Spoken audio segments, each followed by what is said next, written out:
Peace and blessings, family. Peace and blessings. We got another powerful show today.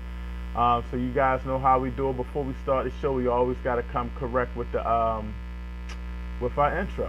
Here we go.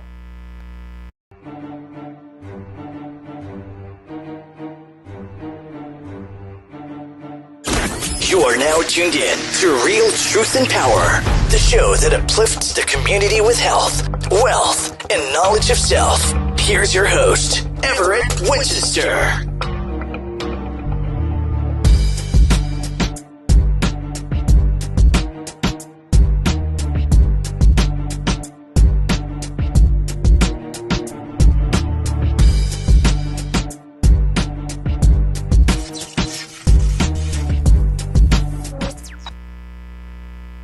All right, man. Peace and blessings, peace and blessings. Welcome to the Real Truth and Power podcast, where we provide health, wealth, and knowledge of self to uplift the black community. Of course, you guys know I'm a member of the Universal Negro Improvement Association African Communities League, and I got to bring on a heavy hitter, 19-year member, former Minister of Education, District 2 Commission. I'm going to let him introduce himself, and I'm going to bring on my guest today, Brother Khabyr. Race first, my brother. Race first. Race first. Before we thank you. Go ahead. I want to thank you for giving me this opportunity to talk to the people, brother. Oh man, always. You know how it is. It's much love when we're uniting our people. First, introduce yourself to the people. You can do it better than me. Give them a little bit about your background, because you, like Brother Line Blind, you're a great historian for our organization. So introduce yourself before we get it in. I appreciate that, man. Yes, my name is Khabyr Hadas. I am a black man in the struggle for liberation and salvation and redemption of Mother Africa and her scattered black children all around the diaspora. I've dedicated my life to the redemption of Mother Africa. And one way that I found that I could be more effective was to join the UNIA-ACL. Once I joined the UNIA-ACL, it was a more macro view of us as a people being a one people. Mr. Garvey has always been in my sights, but it wasn't until 19 years ago when I joined Division 121 that I really felt the impact of the UNIA and ACL. So I've taken all my God-given abilities, talents, skills, with the help of the Almighty Creator and the ancestors, of course, and they are providing me with the energy and the wisdom and the courage to help in the struggle for us to have a warmer sun. Shay, I'm going to a little bit about Marcus Garvey. The reason I want you to go into that is so many different Pan-African organizations, much respect to them. But sometimes they don't give kudos to Marcus Garvey and the UNIA. Talk about Marcus Garvey, the origins of that flag, and the power of the UNIA, which separates the UNIA from a lot of other Pan-African organizations. Yes, sir. Before I do that, I want to give a statement by the Honorable William Sherrill, our third President General, in dealing with the UNIA. He said that let us have no doubt and fears for the ultimate success of the UNIA. Men and women may betray their trust. Members may grow weak. Enemies may scatter us. We may suffer temporary defeats, which call for readjustments. But there can be no failure. There can be no failure. So I feel our ancestor, when he said that, and it was something that I read today, good brother, that no generation gap will with black people who believe in the principles of Garveyism, there should be no generation gap. When you believe in the principles of Garveyism, no generation gap. That's an excuse. Mm-hmm. Mr. Garvey was a bright young little brother in Jamaica, and he was well read. His father had an enormous library. He had great parents, and he decided in himself that things were not right. As he became a young man and started to travel, he saw that the black man and the black woman were at the bottom of every level. So he asked himself, Brother Everett, where's the black man's government? That's right. Where's the kings? Where's the queens? Where's our high women and men of affairs? He couldn't find them as he traveled.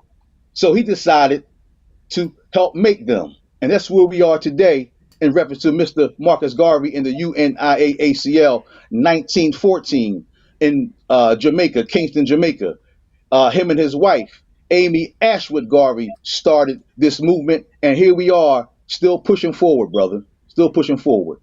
That's right. That's right. I love that comment you did by the former PG as well. I wasn't even aware of that one. So you educate me. And that's why I love speaking to you guys, because, you know, you educate me every time you drop gems and you may not even know it. But that was powerful. That was powerful right there. It is very powerful, man. And it's so relevant today because, as you know, there's a lot of splinters. There's a lot of separation. I have an old copy of a Garvey's Voice, and our President General Thomas W. Harvey said, this organization is our greatest danger. This organization is our greatest danger. And that's where we are. That's where we are right now. So I would like to take a few minutes to talk about national and international realignment of the UNIA, connecting to Africa towards a stronger, united UNIA. Resuscitation is what we need to work towards.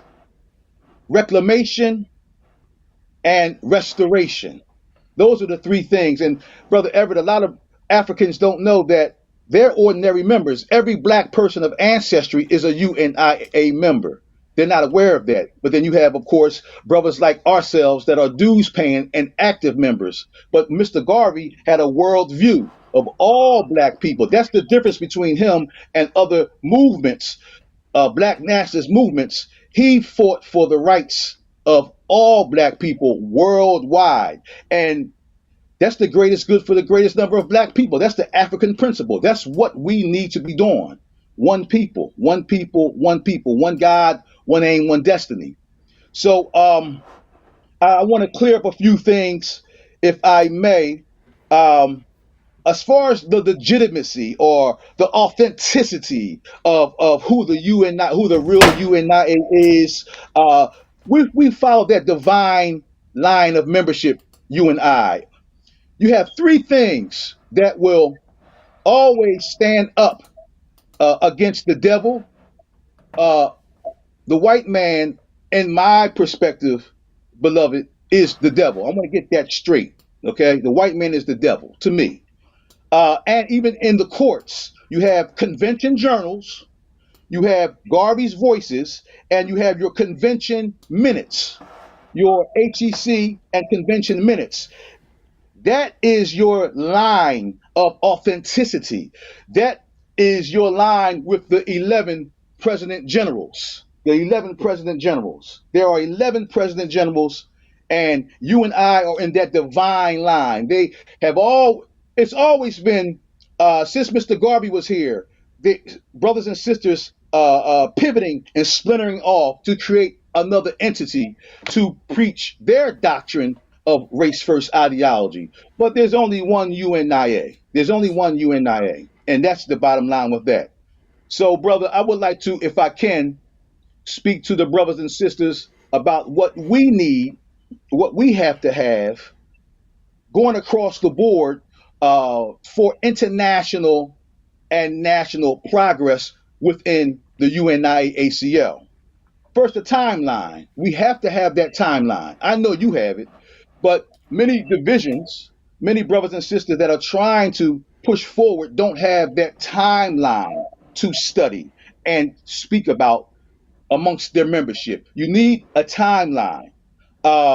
You also have to have archives. You must have archives. You must have the history of your division.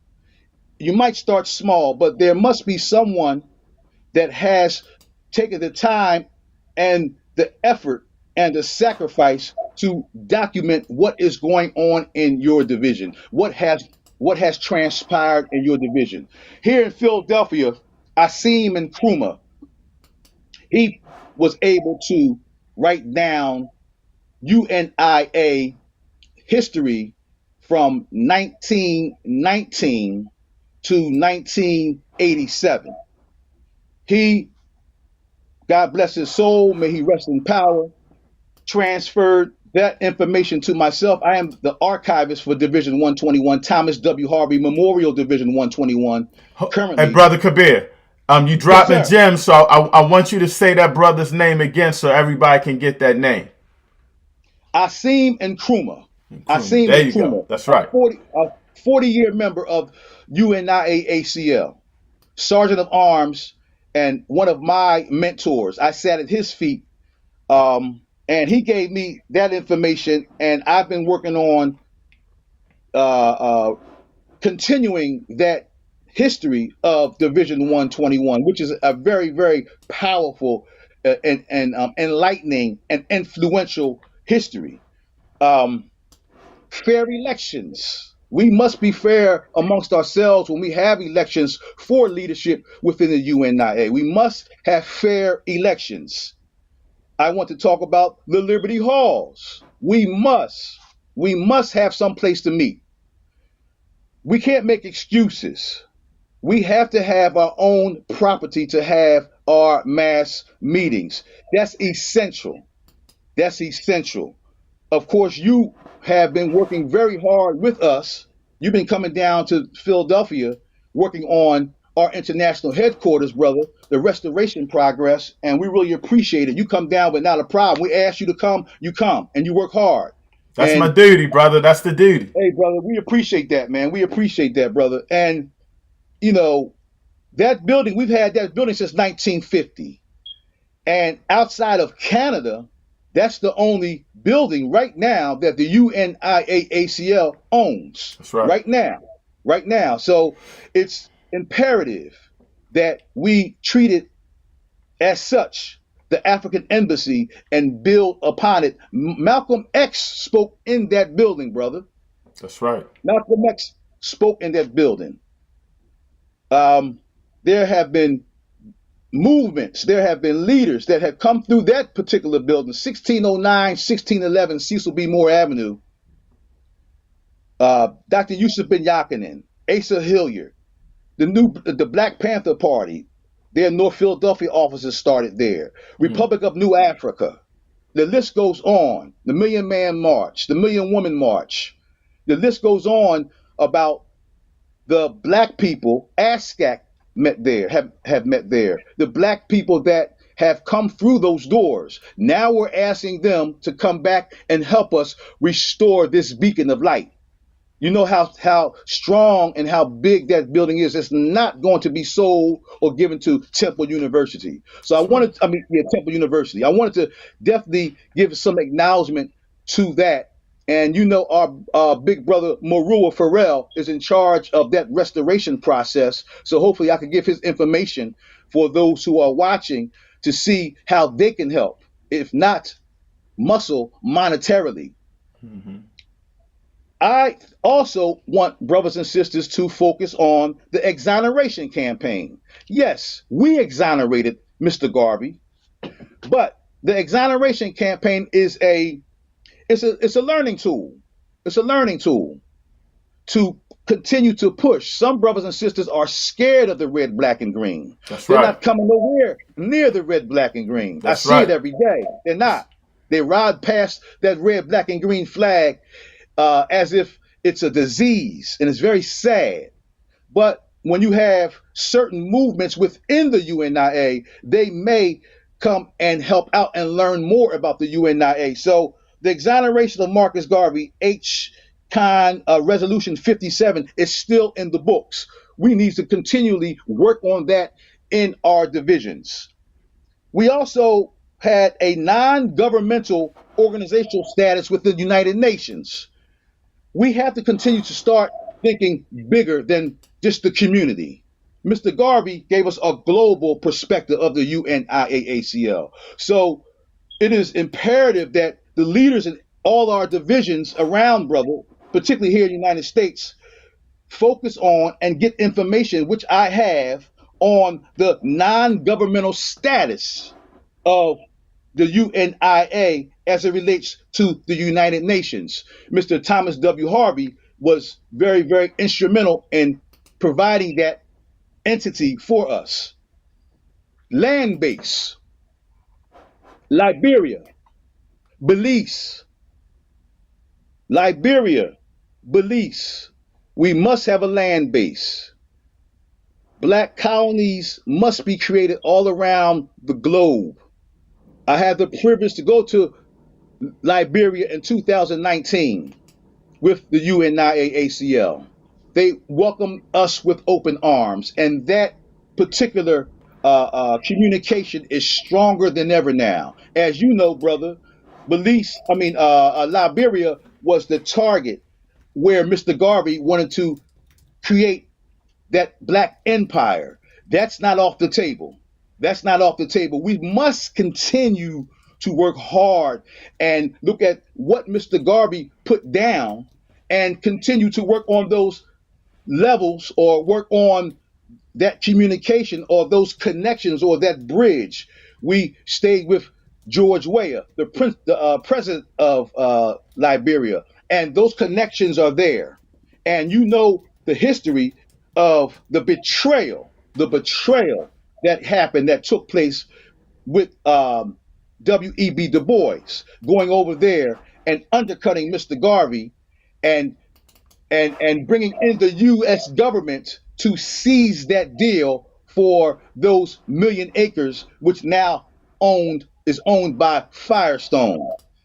Belize, that's another entity that our divisions must continually work on. Our President General Redmond Battle took a delegation to Belize. The land is still there, brother. Sir Isaiah Morter willed that estate to us. The land is there. We just need the manpower, the woman power, and of course, the funds, the organizational power to continue that trip, or continue that level of searching for sovereignty or space, so to speak, so we can do what we will with what we know. I want to speak about a few more programs that our division should have. Your prisoner support program, every division should have a prisoner support program. We are tied to black men and women in prison. Mr. Garvey was a political prisoner, one of the first political prisoners. Mr. Garvey, the FBI was built on Mr. Garvey, as you know. So there is over 800,000 black men and women coming home every year. There's something that we can do as a organization to help black men and women who are coming home from the belly of the beast. It's imperative. We have a program here, Division 121, called the Basic Needs Program. And all we do is ask brothers and sisters that are fortunate to donate items, shoes, suits, coats, the items that brothers and sisters may need when they first get home. And it's working. It's needed. It's working. There are small things that we can do as divisions to continually connect with our brothers and sisters. Study groups. We must dig deeper into study groups. Study groups are the foundation of divisions. Study groups are, again, the foundation of the development of divisions. Once you have 7 brothers and sisters on the same page with Garveyism, then the work begins. So those study groups, once a week, once a month, they are imperative. Philosophies and Opinions 1 and 2, Race First, Garvey and Garveyism are my favorite 3 books to use. But you also have the Garvey Papers by Robert Hill, if you want to dig deeper. We have a lot of intellectuals, brother. That's right. We have to put that ideology into practice. And one way to do that is to have our study groups. We must continually study. We have to continually study. We have to. It's a matter of life and death. We have to. Propaganda. You're helping us, brother, with your know-how, with your intelligence. You're helping our division But our divisions must have at least a one-page newsletter. A one-page newsletter. We got Facebook. We have all these things now. It could be done digitally, but propaganda, Marcus Garvey's Negro World and the Garvey's Voice were imperative, were monumental in getting the word out, were monumental in building membership, were monumental in letting the common man, the common woman, the common child learn about the philosophies and opinions of Marcus Mosiah Garvey and the work, the good work that was being done around the world. So we cannot make excuses anymore. We have to stop sleepwalking. We have to. That's We right. must create a organ to let brothers and sisters know what we are doing, what we are trying to do, and to solicit the help of those in our community. So propaganda is very important. I also want to talk about um, the fundamental ideology that is needed, the fundamental ideology that must be studied, the fundamental ideology, Brother Everett, that must be studied and embraced by all divisions. The preamble must be embraced by all the divisions. Universal Negro Improvement Association, African Communities League is a social, friendly, humanitarian, charitable, educational, institutional, constructive, and expansive society That's that's right. founded by brothers and sisters with desiring to the utmost to help in the general uplift of black people. That's the preamble. The 8-point program. We need to encompass that in all our studies. The 8-point program. 1, to champion black nationhood by redemption of Mother Africa. 2, to make the black race conscious. These are fundamental ideological basic concepts that we need to work on. 3, to breathe ideas of manhood and womanhood in every black person. 4, to advocate self-determination, that Kuji Jakalia. 5, to print all the news that will be interesting and instructive to the black race. 6, to make the African world conscious. 7, to instill racial self-help. And 8, to advocate, inspire racial love and self-respect. These are fundamentals that I teach my children during the school year. These are fundamentals that can be absorbed by 5th, 6th, 7th graders. If they're not that deep, if we do one thing, even wrong, it would shift everything. That's One right. thing in unison, Baba, one thing. So with the Nguzu Saba that we just finished up, my students, we use the Nguzu Saba every day. It's only logical. 7 days of the week, 7 principles. So every Monday, my students greet me and they know Baba Khabyr will be talking about unity. Tuesday, Kujijakalia, and so on. This gives them a fundamental paradigm to stay focused throughout their day. And they take it home to their parents and their siblings. But it's only fundamental ideological practice to have 7 principles and 7 days of the week. The last one being Imani, faith, that would be Sunday. And you can deal with that under any religious umbrella. If you're Muslim, Christian, you practice Judaism, faith in God. The Declaration of Rights of Negro Peoples of the World. Brother Everett, that document is one of the most profound and most powerful documents I have ever read. I am 58 years old, and I am a student of history. The more I find out about black people, I realize that we don't know. But that document, You know, it I'm needs to be talked about, Brother Everett. It's not embraced. That's our Declaration of Independence, brother.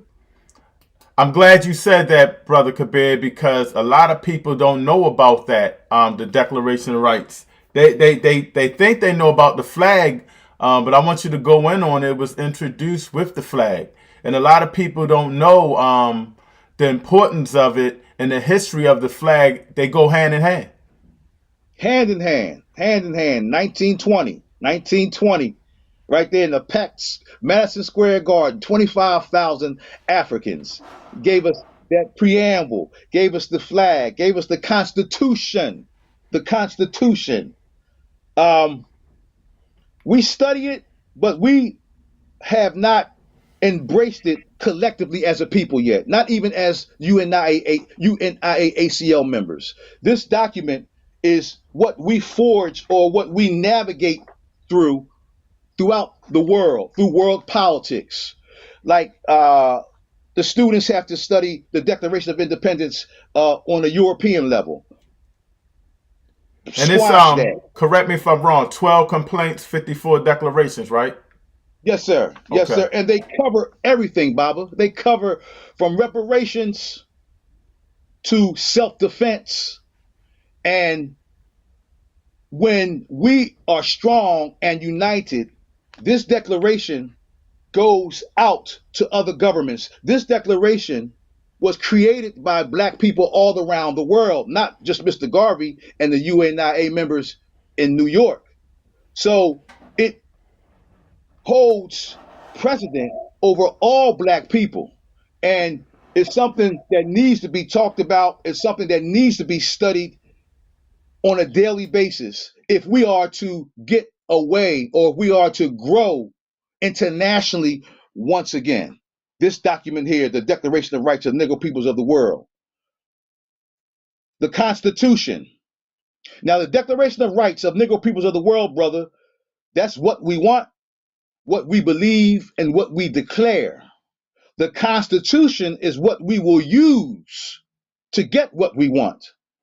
That's the Constitution. That's the living and breathing document that we must encompass, that I don't think that we hold truth to it yet as a government, as far as I'm concerned, but we're getting there. We will get there. Policies, positions, papers. Every division should have a policy position paper. It pretty much puts all of us on the same page of what we think about reparations, what we think about fratricide, black on black crime, what we think about homosexuality, which is we're not going for that. So this paper, your programs or your policies paper, we have to work on. Every division should have a policies paper, and we all should say the same thing. What's your stance on this, sister? What's your stance on that, good brother? When that is done collectively by divisions, we are stronger. Reparations, repatriation, incarceration of black youth, drugs and the problem of drug addiction, unemployment. These are things that are happening today, every day in our community that the UNIA must take a lead on. Black on black crime, the black family crisis, education, homelessness. There are 20 topics that are in the policies positions paper that we let go. I'm not sure what year. The documents I have, good brother, are from 92 and 93 convention. But it's very important that we bring those documents back up to surface and go over them. Leaders such as yourself, presidents of divisions such as yourself, go over these position papers and present them not only at the HEC, not only at the convention, but as we are communicating with one another every week.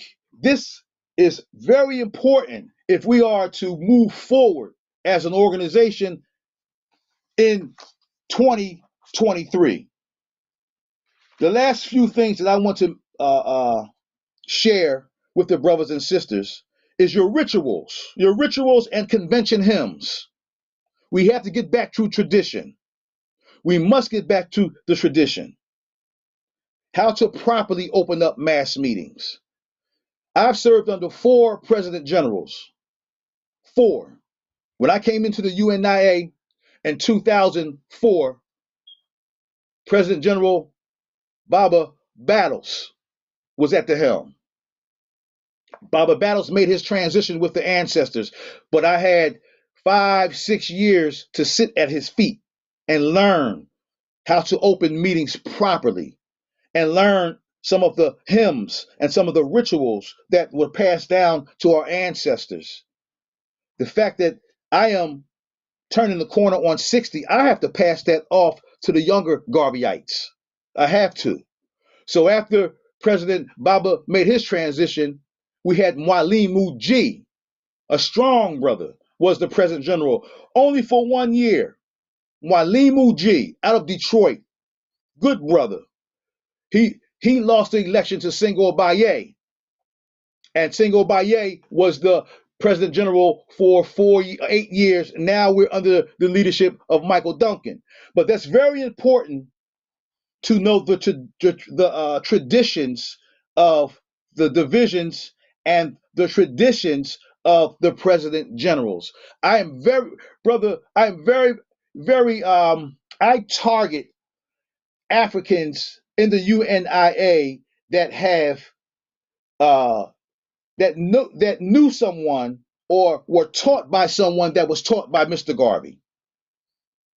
Very important, very, very important. We have brothers and sisters in the UNIA today that are in their 70s and 80s that were taught by President Generals, that were taught by President Generals living today. So Shaka we Barak, have to. I think he was What's that, taught. brother? Shaka Barak, he was taught by Yeah. Charles L. James, Yes, right? yes, So I always yes, hit him up for some stuff like that, and he's like, yes, he's real open to teach too. Yeah, yes, brother, and Mama Farrell. yes, You Mama know, Farrell. brother Gooseby, Mm-hmm. brother Gooseby. There are Baba Sababu Nkrumah, Saywat Nkrumah, taught by Thomas W. Harvey, who was we know who was a student of Mr. Garvey at the School of African Philosophy. So that line is difficult, but you got to get with these Africans that have that line, that straight line to Mr. Garvey. Very, very important. Very important. The UNIA pledge to the flag is very strong. When that's said in unison, you feel the ancestors. You feel Mr. Garvey. You feel Amy Jacques Garvey. You feel Amy Ashwood Garvey when that is said. These documents right here, brother, the petition to the League of Nations, we must have studying around that and build our cadre, build our coffers, build our membership back to be able to address this once again. The petition to the League of Nations and the second petition to the League of Nations or the United Nations is in this powerful book here. The more philosophies and opinions of Marcus Garvey, Volume 3. It's very important that Now, you know, a lot of black people men, don't know about that book. A lot of people don't know about Volume 3. That's a real good book. it is, brother, and it has the actual petitions. Now, to be in that position, to have 5, 6, 7 million Africans saying that we have the numbers, we have the money, we have the resources to literally go to Africa and set up colonies, move the white man, move the devil out of certain areas in Africa, and we will sustain it. That's what these petitions are about, how we can heal our own people. And they were given, they were accepted, not by Persia. The Africans from Persia were able to get our petition and present it to the United Nations or the League of Nations. Don't sleep on Persia. Yeah, it might be, well, it is offset now, but at one point in time, like all those nations in that time period, they had an allegiance to black people. They had an allegiance to Mr. Garvey. They had an allegiance to Pan-African nationalism. Memorandum, cor- uh, uh, correlative of Africa, West Indies, and the Americas, sent to the representatives of the United Nations. Saint, brother, she's a saint. Amy Jacques Garvey and Amy Ashwood Garvey, they are saints, brother. They are. We have to give our sisters that position. They are saints. This book, this powerful little book, again, it's a memorandum by Amy Jacques Garvey that talks about economic use of raw materials by the white man, British West Africa, post-war reconstruction of colonies, conditions of African countries. Again, international solutions given to us by the First Lady. These are the documents. These are the papers that the youth will be attracted to. These are the documents that many people aren't aware of that were created by UNIA for black people all around the world. And there's another powerful book I want to share, brother. It's called Black Power in America. Marcus Garvey's impact on Jamaica and Africa and the power of the human spirit by Saint Amy Jacques Garvey.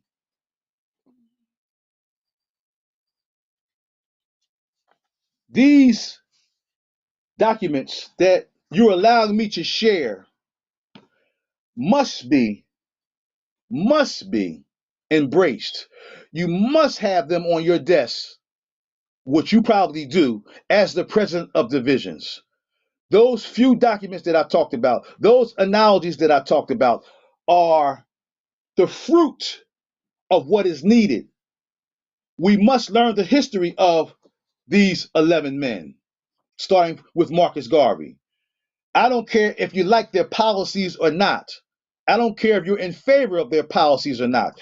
This is history. We must know about the leaders that have been elected and make sure and hold them accountable to the philosophies and the opinions, the rules, regulations, and aspirations of Mr. Marcus Mosiah Garvey. Thank you for this time, brother. I appreciate that, man. I wanted to get that out. And I hope it helps Africans, not only members of the UNIA, but members of other Pan-African nationalist organizations. I hope I wasn't moving too fast, but I get excited when I'm talking about black people. I love black people, brother, just like you. You know, it's the future of black people, why I don't sleep at night. That's And right. it is what it is. It's where we at, man. And I appreciate everything that you're doing. Your work and your inspiration really inspires a brother like me. I pulled up an old DVD that we had that I got to get to you. Eddie Conway. You familiar with Eddie A Conway? little bit, yes. He was the keynote speaker at our HEC right after getting out of prison. And he was a Black Panther, as you know, from Baltimore that was railroaded by the white man. And he found it necessary to come to Philadelphia and to speak to the HEC. And I thought about Mr. Eddie Conway when I'm looking at the work that you're doing, the work that your division is doing, and hopefully we can contact him again, because being in the belly of the beast for over 40 years and having them not break you is a whole nother level. It's a whole nother level. I was railroaded and set up by the Philadelphia police here in Philadelphia in 1996. I was in a cage the size of a bathroom for 5 years. That did not break me. It only gave me solace, and it only helped me to find out or see firsthand how evil this white man is. Even though my case was, a new trial was ordered, But by that time, I had 5 years in. But that gave me time to write more books. Oneness of the Blacks, African Struggle Inherited. It gave me time to help black men that were in prison, working in the law library, helping brothers to win their appeal, helping brothers to read a letter for the first time by their granddaughter. So I had purpose, but brothers like Eddie Conway, 40 years, 40 plus years, and not being broken, and to come to the UNIA to speak. We have that dialogue on video. I would love for you to share it with your division, brother. Yes, you got to get me that, man. You definitely got to get that to me. And, I'm glad you reached out because, we just did an event with DC. We went up to them. We got to start communicating and working together more as divisions, it just makes us stronger. Start sharing each other's work that we're doing. And I'm real excited about what's happening in Philly. Glad that you back involved. I talked to Sister Basima a lot. And, we just want to make sure everybody knows that, we're still here. We're still stronger than ever. And the energy's real good right now. Despite, a lot when I came in, it was a little crazy. But, the energy is real good. We're real strong right now. And it's glad to see brothers like you back in the fray, because we need you. We need you a lot. It's brothers like you that give me inspiration because the fray is so wide. Like you could step away, but you can't get away from the fray. There's so many Africans that need help in a city like Philadelphia.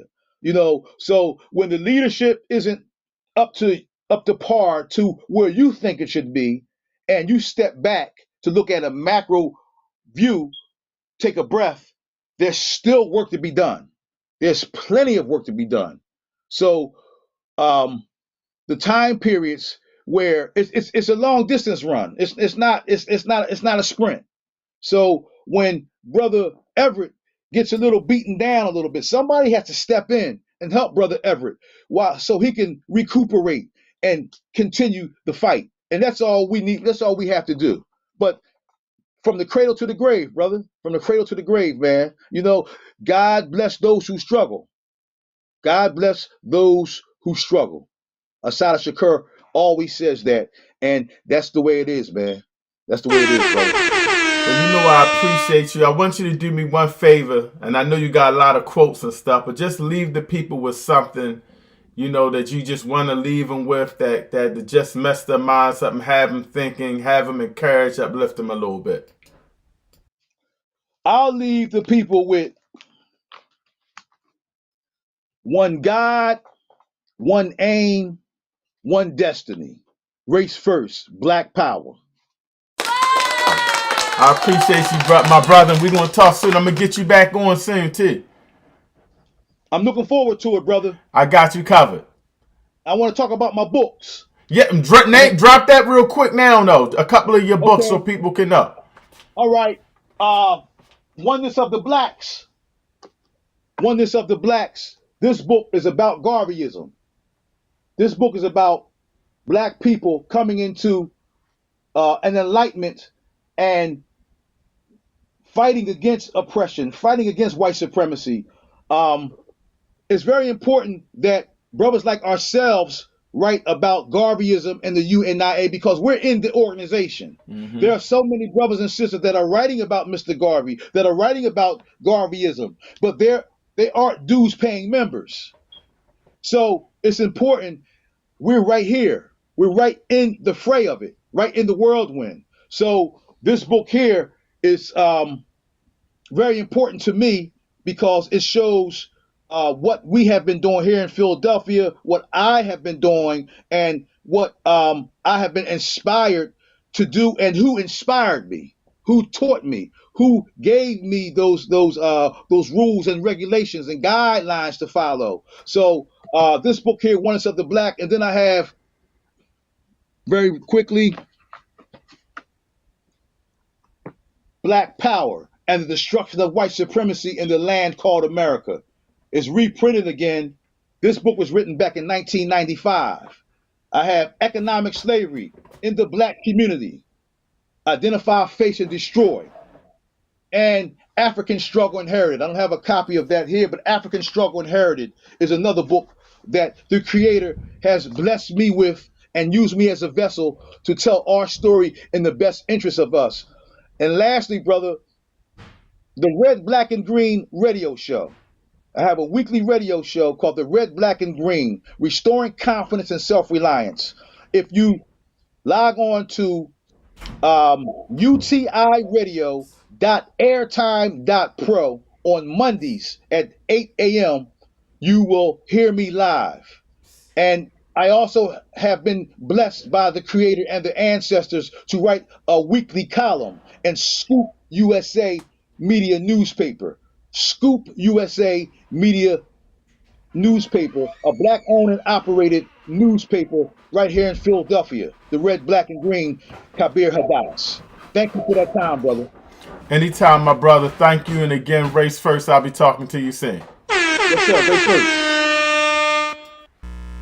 Wow, what I tell you, man, another powerful interview. We're going to definitely get that brother back. And I want to have a panel now, so we can start discussing some important topics. And I want to definitely have Brother Khabyr back and Brother Line as well. I told you, those UNIA brothers, they come with intelligence and they come raw. And I want you to pay attention to the background. He had a library. Marcus Garvey teaches us to get books and create our own library. So it's very important. Lock your books up, protect them, because it's valuable education that we need. Everything isn't on the internet. We have to read. You have to get that source, burn that midnight oil. It's very important. So on that note, man, another powerful interview. I want to thank that brother. He blessed us with some powerful knowledge.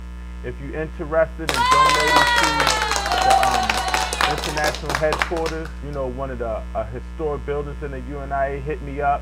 And definitely if you're interested in joining the UNIA, especially our Philly division, they're really growing and they really regrouping right now. And I'm proud of those brothers and sisters. Definitely hit me up with that. And of course, you know how it is. We're out of here. And again, thank you again for another powerful show and tuning in. Stay blessed. One love.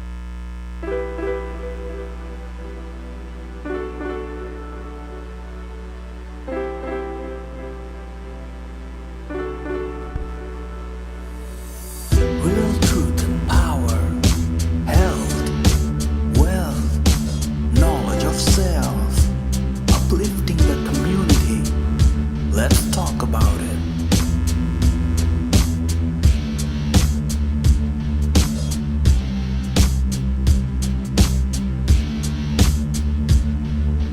Real truth and power, health, wealth, knowledge of self, uplifting the community. Let's talk about it.